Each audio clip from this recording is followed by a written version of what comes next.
The blue light of the scanner swept across the dark hull of the unknown vessel. Commander Gray washed from the bridge of the *inquiry* as data streamed across the holographic displays. The alien ship hung motionless against the backdrop of stars, its angular form unlike any vessel in the Galactic Union's database. Initial analysis complete. Chief Scientist Reed announced, his four-fingered hands moving rapidly over the controls. The vessel appears to be powered down. Only emergency systems are active. Gray nodded, the breathing slits on his neck expanding slightly. Life signs 1. Reed replied, surprise evident in his voice, very faint.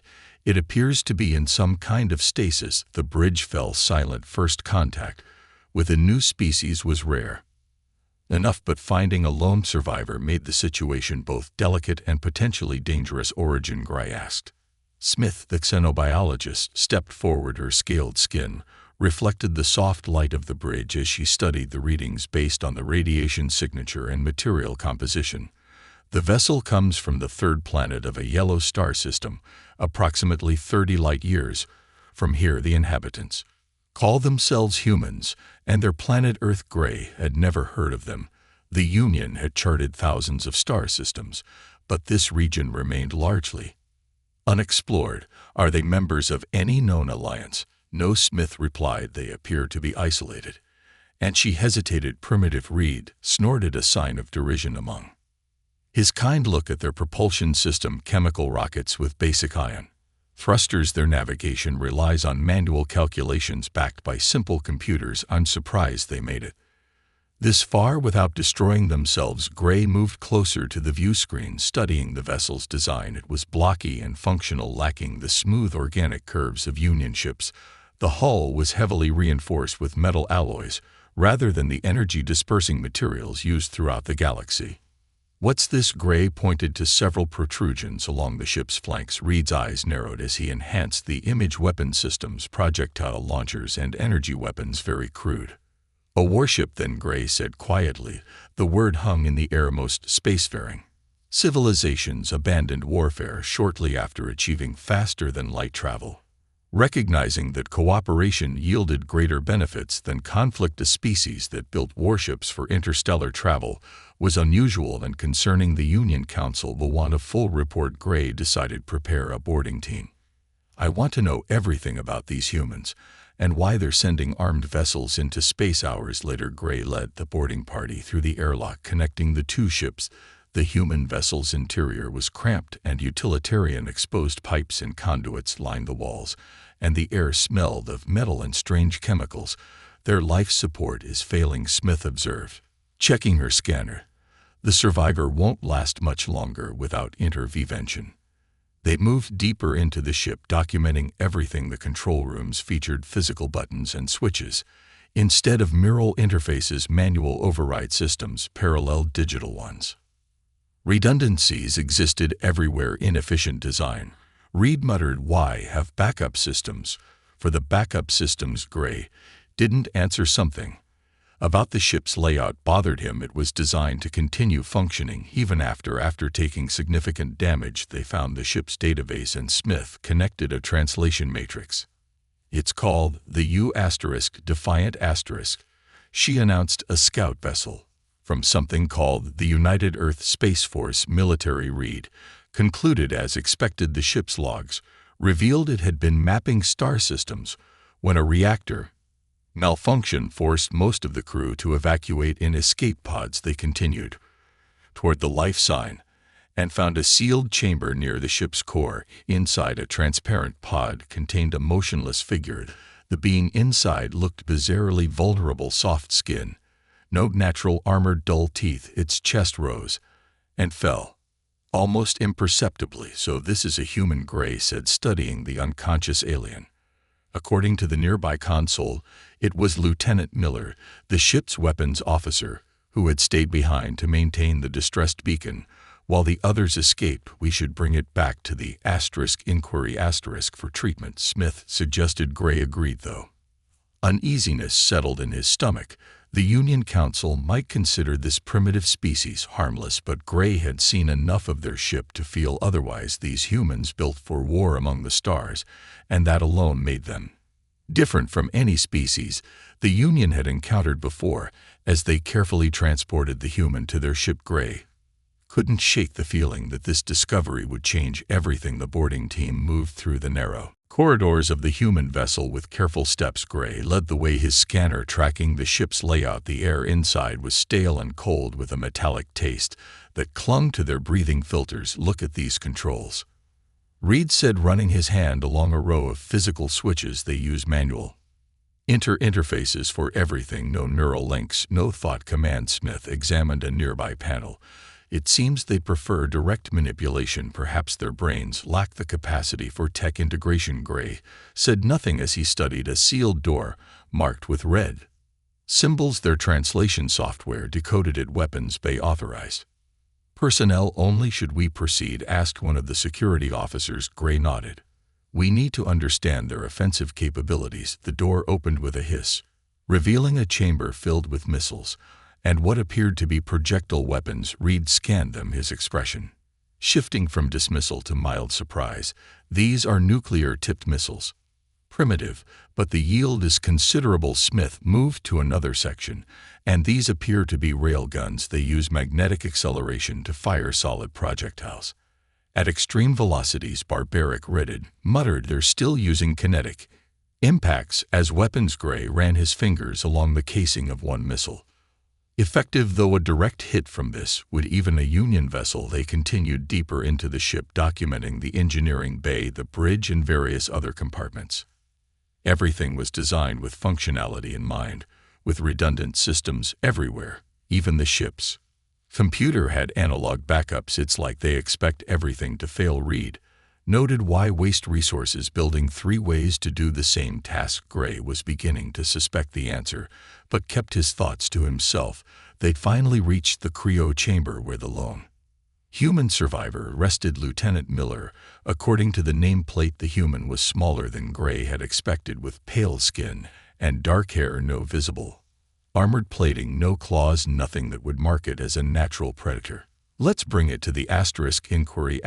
Gray decided our medical facilities are better equipped to revive it safely." 4 hours later, the human was secured in the medical bay of the Union vessel. Dr. Thorne, the chief medical officer, monitored its vital signs. "Its biology is carbon-based, similar to many species we've encountered," Thorne explained, "but there are interesting adaptations.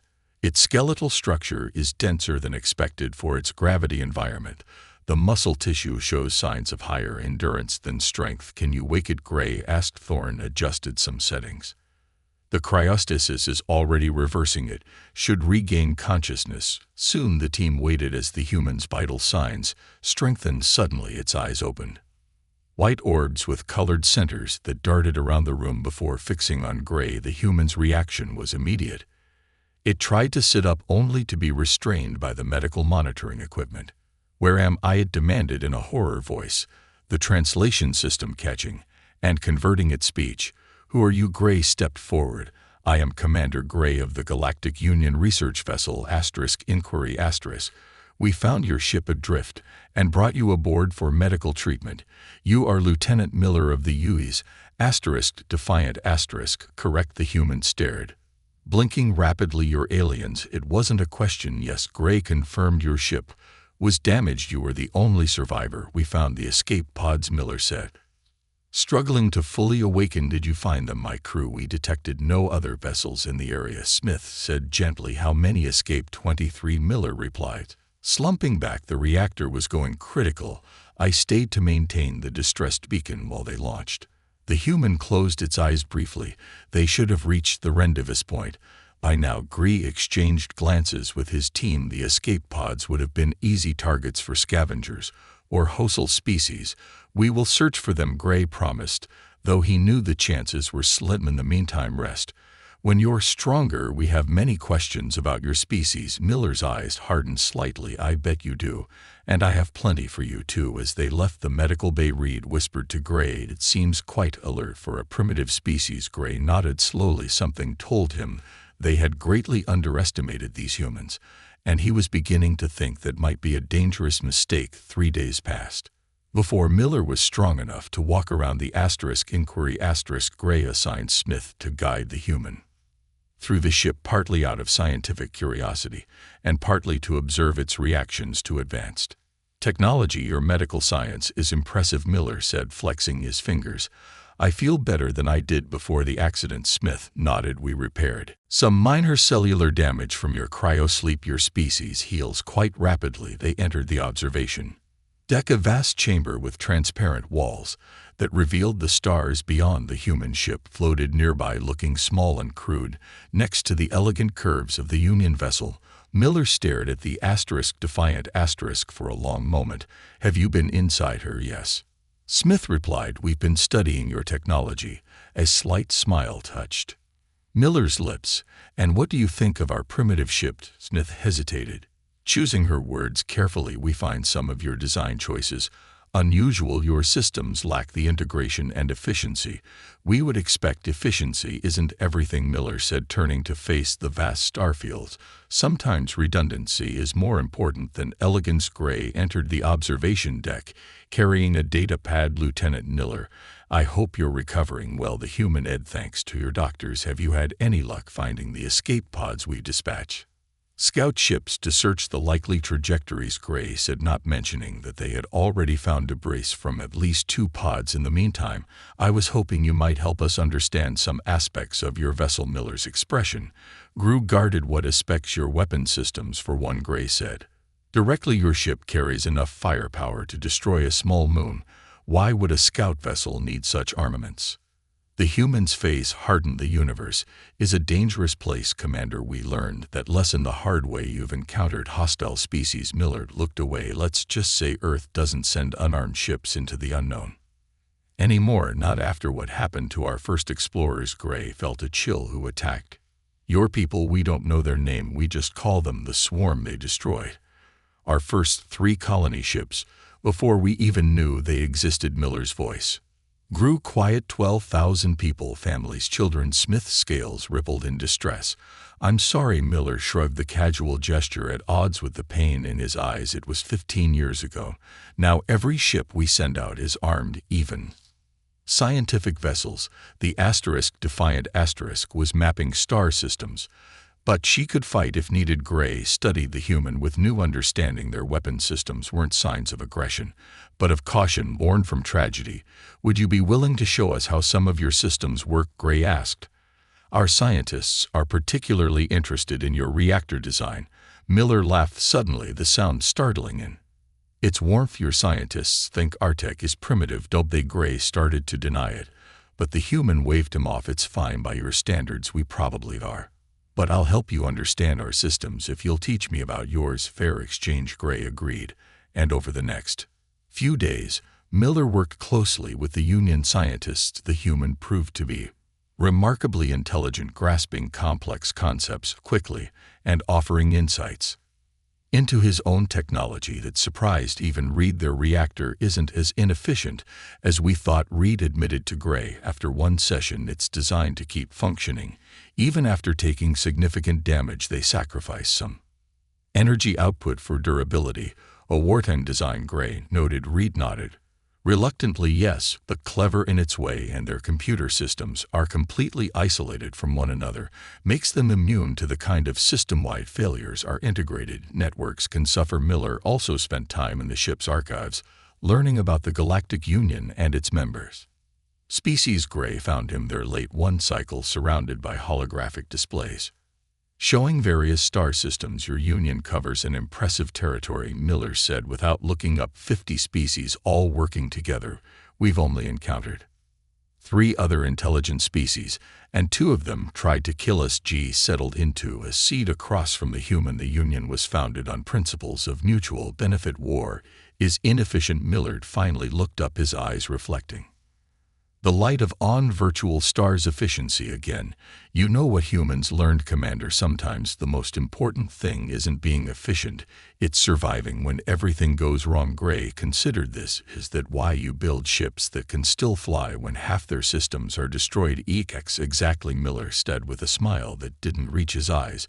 Because in our experience, Commander, things always go Wrong eventually. Reed's laboratory was filled with disassembled components from the human vessel. The chief scientist had been working for days trying to understand the principles behind the seemingly crude technology. Gray found him staring at a weapons targeting system, his expression troubled. "Have you made progress?" Gray asked. Reed looked up, his 4 eyes blinking in sequence. "Yes, and it's concerning." He gestured to the targeting computer. "This system is primitive by our standards. It uses microprocessors and physical wiring instead of quantum nodes and photonic transfers, but it's designed to keep working even after taking massive damage like everything else on their ship." Green noted. "Yes, but it's more than that." Reed activated a simulation showing the system under attack. "Watch what happens when I simulate an energy surge that would destroy one of our systems." On the display, parts of the targeting computer failed, circuits burning out, but secondary systems activated immediately. "Rerouting commands through undamaged components. It sacrifices precision for survivability." Reed explained. "Even with 70% of the system destroyed, it can still target and fire weapons with reasonable accuracy." Gray felt a growing unease. "They build expecting to be damaged." "Exactly. And look at this." Reed moved to another table, where the ship's navigation system was spread out. "Their navigation can operate without their central computer manual. Controls physical star charts as backups to digital ones, even analog gauges. For critical systems they build in threes." Gray realized. "Digital, electronic, mechanical. Yes, it's maddeningly inefficient." But Reed's voice dropped. "If their ship lost all power, they could still navigate using these manual systems. If communications were destroyed, they have backup radio transmitters. If life support failed, they have pressure suits good for days." Gray turned to the viewport, where the Defiant hung in space. "They build ships that refuse to die, and their weapons." Reed hesitated. "I've analyzed their rail gun technology. It's brutally simple, but effective. No complex targeting. No plasma containment problems, just magnetically accelerated metal traveling at a significant fraction of light speed. Crude but devastating against any shielding. Designed to disperse energy weapons. Perfect for fighting enemies with more advanced technology." Gray said quietly. Reed nodded. "Precisely. Their missiles can contain multiple warheads that separate before impact to overwhelm point defense systems. Their electronic warfare suite is designed to jam frequencies we use for ship-to-ship communications. But they've never encountered Union species before." Gray pointed out. "No." Reed agreed. "But someone else with similar technology." Meanwhile, Smith had been studying Miller's biology. She found Gray in the command center, her scales flushed with excitement. "Commander, you need to see this," she said, displaying her findings on the main screen. "Humans have remarkable biological adaptations.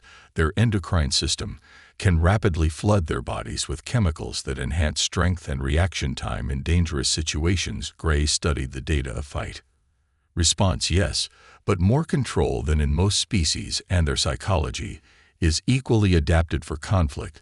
They can endure stress that would break most sentient minds." "Are you saying they evolved for warfare?" Gray asked. Smith tilted her head. "Not exactly. They're evolved for survival under changing conditions. Their planet has extreme climate variations and numerous predators. They adapted by becoming incredibly versatile." Gray considered this information alongside Reed's findings. "A versatile species that builds resilient technology. And there's more." Smith added. "Their social structures are fascinating. They form intense bonds with small groups while maintaining larger organizational loyalties. In combat situations, they'll risk death to save team members. That seems counterproductive." Gray noted. "From an individual survival perspective, yes, but it makes their groups extremely effective. The needs of their unit can override their personal survival instinct." Gray was still processing these revelations when the ship's alarms blared. He rushed to the bridge, where the tactical officer was tracking multiple contacts approaching rapidly. "Reavers," the officer announced grimly. 3 cruisers and 6 attack ships. Gray felt his blood cool. Reavers were space pirates that preyed on research vessels and trading ships. Ruthless and well-armed, they were a persistent threat in unregulated space. "How did they find us?" Gray demanded. "They must have detected our scans of the human vessel," the tactical officer replied. "We've been transmitting data to the Union Council. They could have intercepted it." "Battle stations," Gray Ordered prepare for emergency jump. The tactical officer shook his head. The jump drive needs 30 minutes to charge. They'll reach us in 10 gray. Study the approaching vessels. The Inquiry was a research ship with minimal defenses. Against 9 Reaver ships, they had no chance. Miller entered the bridge, his face tense. Commander, what's happening? Gray briefly explained the situation. The human reaction surprised him. Instead of fear, Miller's expression became focused, almost calm. Let me help, Miller said. The Defiant still has operational weapon systems. Gray stared at the human. 1 warship against 9 Reaver vessels. Miller smiled grimly. You've been studying our ship for days. Didn't you learn anything? The Defiant was built to fight outnumbered. Gray's command staff stared at Miller in disbelief. The tactical officer broke the silence. The Defiant is half-powered at best. Its systems are compromised against 9 Reaver vessels. It wouldn't last 30 seconds. Miller turned to Gray. Your scientists have been inside my ship for days. Have they repaired anything? Reed, who had joined them on the bridge, nodded reluctantly. We restored partial power to study the system's life support. Some propulsion and basic computer functions are operational. What about weapons? Miller asked. 2 of the 6 rail guns might work. The missile bay is intact, but the targeting system is damaged. Miller's eyes lit up. That's enough. I need a team to help me get her combat ready. Gray hesitated. The Union had strict protocols about involving not member species in combat operations, but the approaching Reaver ships left little choice to it. Gray ordered Reed Smith, go with him. Take whatever personnel and equipment you need. As they rushed toward the shuttle bay, the tactical officer called out, Reed will be in weapons range in 8 minutes. Miller, Reed, and Smith boarded a shuttle with 6 engineers. As they approached the Defiant Miller outlined his plan. We need to get the main reactor online first, then weapons and propulsion. Forget the targeting computers. Will aim manually if we have to. Inside the Defiant Miller moved with purpose. He directed the Union engine engineers to specific systems while he and Reed worked on the reactor. His hands flew over the controls with practiced efficiency. Bypassed the safety interlocks. He instructed Reed, route emergency power directly to the weapon systems. Reed looked alarmed. That violates every safety protocol. We don't have time for safety, Miller snapped. This ship was built to function even when half destroyed. Trust the design. Reluctantly, Reed made the adjustments. The lights flickered, then stabilized as the reactor hunged to life. Power at 60%. Miller announced, good enough now. For weapons, he led them to the bridge, a compact room with manual controls that seemed primitive compared to the holographic interfaces of Union vessels. Miller settled into the captain's chair and activated the tactical display. 2 railguns operational, 24 missiles available. He reported Ed Smith, take navigation. Reed engineering. They looked uncertain, but took their positions. Union engineers manned the remaining stations. Miller opened a channel to the Inquiry Commander. Gray, the Defiant is combat ready. What's the Reaver position? 5 minutes to weapons range, Gray replied. Miller, are you certain about this? The Inquiry can still attempt to outrun them while you escape in the shuttle. Miller's laugh was cold. Running just gives them better targeting. No, we fight. Have your ships stay behind. The Defiant will draw their fire. Gray started to protest, but Miller cut the transmission. He turned to his makeshift crew. They'll expect us to run or surrender. They won't expect us to attack. His eyes gleamed with deadly purpose. That gives us one chance. One. Surprised, the Union crew looked at him with new understanding. This wasn't Pareto, it was calculation. As the Reaver ships approached, the Defiant remained dark and seemingly dormant. The pirate vessels spread out in a standard attack formation, focusing their attention on the larger Union ship. They're ignoring us, Smith observed. They think we're still disabled. Perfect, Miller said. He waited until the lead Reaver cruiser passed directly above them. Now all power to engines and weapons. The Defiant surged to life, furs blazing as it rocketed upward before the Reaver ship could react. Miller fired both rail guns directly into its underbelly. The magnetically accelerated projectiles tore through the cruiser's hull At a fraction of light speed, ripping open its engine compartment, first target hit, Miller called out as the Reaver cruiser began venting atmosphere, swinging around for the second. The Reaver fleet reacted with confusion. Their formation broke as ships tried to target the suddenly active human vessel, but the Defiant was already moving at smaller size and surprising speed, making it difficult to hit. Miller fired a spread of missiles at the second cruiser. Four found their target blossoming into fireballs against the larger shields. Their shields are energy-based. Miller noted they'll stop energy weapons but not physical impacts. He demonstrated by firing another railgun round through the weakened shield, striking the cruiser's command center. His ship went dark, drifting powerless. The remaining Reaver ships were now fully alert, focusing their weapons on the Defiant. Energy beams sliced through space, some connecting with the human vessels. All port side hit. Reed called out sections 5 through 8 to pressurizing, seal them off. Miller ordered calmly, rear out power from those sections to weapons. Smith stared at him. But those systems will burn out without cooling. They'll last long enough, Miller replied, already lining up another shot. The battle continued. The Defiant dancing between Reaver ships, striking with precision. Despite accumulating damage, 2 more Reaver vessels fell to the human weapons. Gray watched from the Inquiry in stunned silence. The human ship fought unlike anything he had seen before, aggressive, unpredictable, refusing to disengage even as it took hit after hit. Their tactics make no sense, his tactical officer muttered. They're taking damage they could avoid. No, Gray realized.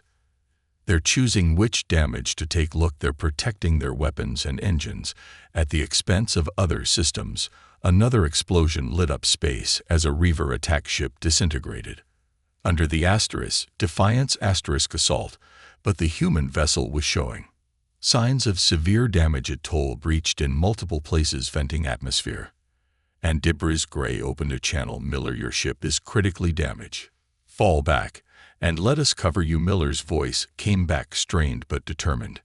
Negative, Commander. The Defiant still has teeth. The bridge of the Defiant filled with smoke as damaged circuits overloaded. Miller remained focused on the tactical display, tracking the remaining Reaver ships. 4 enemy vessels had been destroyed or disabled, but 5 still surrounded them, their attack growing more coordinated as they recovered from the initial surprise. Reactor at 40% and falling, Reed reported, his voice tight with tension. All integrity compromised in 17 sections. We can't take much more of this. Miller nodded without taking his eyes off the display. Smith set course directly for the lead cruiser. Smith hesitated. That will bring all their weapons to bear on us. Exactly, Miller replied. They'll think we're making the suicide run. Understanding dawned on the alien crew's faces. It was what their own species would do in a hopeless situation. Sacrifice themselves to damage the enemy. The Defiant surged forward, engine straining as it headed straight for the largest remaining Reaver vessel. As predicted, the other ships adjusted their fire, concentrating on the human ship's apparent suicide trajectory. Weapons range in 15 seconds. Smith announced, her scaled fingers dancing over the controls. Miller's hands tightened on the armrests of his chair. On my mark, cut all power except life support and deploy counter measures. Reed looked shocked. We be completely vulnerable for 3 seconds. Miller agreed. That's how long it will take them to realize we're not actually attacking. Ready now. The Defiant went dark. Momentum carrying it forward is a cloud of metallic chaff, and thermal decoys burst from its hull. The Reaver weapons locked onto the decoys' energy beams and projectiles, passing harmlessly around the ship. Power up, Miller ordered. All remaining missiles target the cruiser's bridge. The ship hummed back to life, systems restarting in emergency mode before the Reavers could adjust their targeting. A volley of missiles streaked from the Defiant or the command center of the enemy cruiser. The explosions tore through the ship's defenses, destroying its control systems. Direct hit, Smith called out. The cruiser drifted, its weapons silent. The remaining Reaver ships suddenly broke formation, attempting to retreat. Miller turned to Reed. Do we have comms? Reed nodded. Basic Functionality open a channel all frequencies. Miller straightened in his chair despite the pain from a wound in his side. Attention Reaver vessels. This is Lieutenant Miller of the United Earth Space Force. You have attacked a human vessel and a Galactic Union ship. Stand down immediately or be destroyed. There was no response, but two of the ships continued their retreat, while two others turned to make another attack run. They're not all on the same communication network. Read, observe those two never received the message. Miller targeted the approaching ships with the Defiance remaining railgun.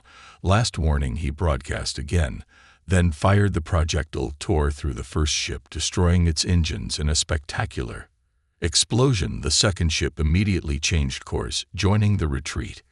Gray's voice came through the comm system. Miller, are you alive over there? The inquiries jump drive is ready. We can escape now. Miller coughed, the smoke growing thicker on the bridge. Negative, Commander. If we run, they'll regroup and pursue. We need to finish this. He turned to his makeshift crew. The Defiant has one last trick. Reed, can you access the reactor control protocols? Reed moved to the engineering station. Yes, but the reactor is barely functioning. That's not a problem for what I have in mind. Miller's smile was grim. I need you to disable all the safety interlocks and prepare for an emergency core purge. Reed's 4 eyes widened as he realized what Miller intended, that would create a plasma wave that would destroy any ship within 1,000 kilometers, including the Defiant. Miller acknowledged, but not if we time it right. Smith, plot a course away from the blast.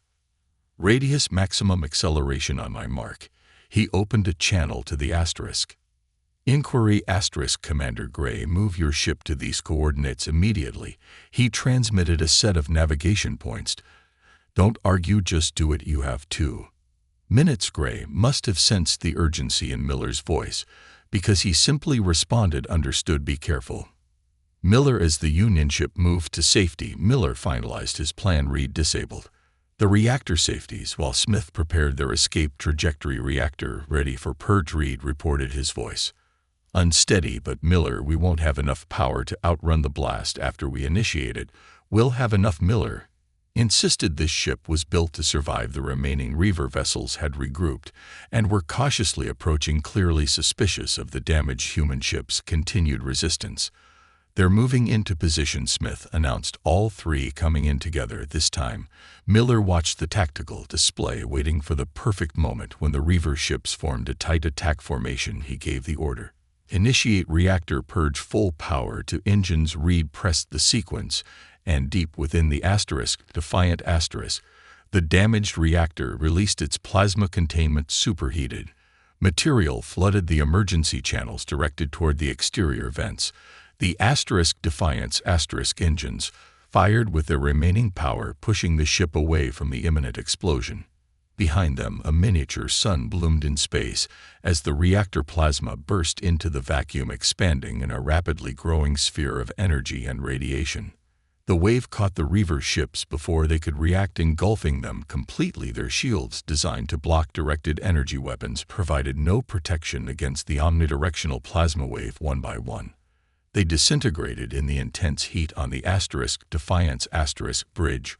Warning klaxons blared as the blast wave approached them from behind. We're not going to make it, Smith said, her voice steady despite the fear. Miller gripped the arms of his chair, brace for impact, and trust the ship. The plasma wave hit the Defiant like the hand of an angry god. The vessel shuddered violently, hull plates tearing away, internal systems shorting out and cascading failures.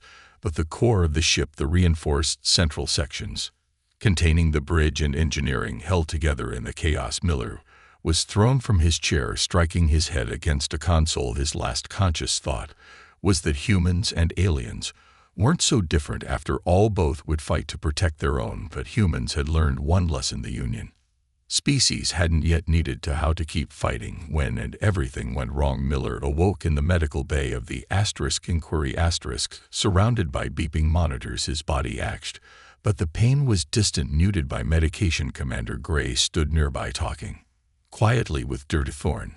They both turned when Miller stirred. Welcome back, Gray Said you've been unconscious for 3 days. Miller tried to sit up, but found himself too weak. My crew, Smith, Reed, all survived. Gray assured him Reed suffered burns and Smith has a broken limb, but they'll recover fully, and the defiant Gray's expression softened. What's left of it is being towed behind us. The central hall remained intact. Remarkably, our engineers are studying how it survived the plasma wave. Miller nodded unsurprised. Like I said, she was built to survive. He paused, gathering his strength. The Reavers destroyed all of them. Gray moved closer to the bed. You saved both our ships, Lieutenant. The Union Council has been informed of your actions. Miller closed his eyes briefly. Where are we headed now? To Central Station, the Union's administrative hub. The Council wishes to meet you. Gray studied the human's face. What you did out there, it changed things. Miller changed how we see your species. In the days that followed, Miller regained his strength. He spent time with Reed and Smith, who had developed a new respect for both him and human engineering. They brought updates on the Council's reaction to the battle reports. They're completely reevaluating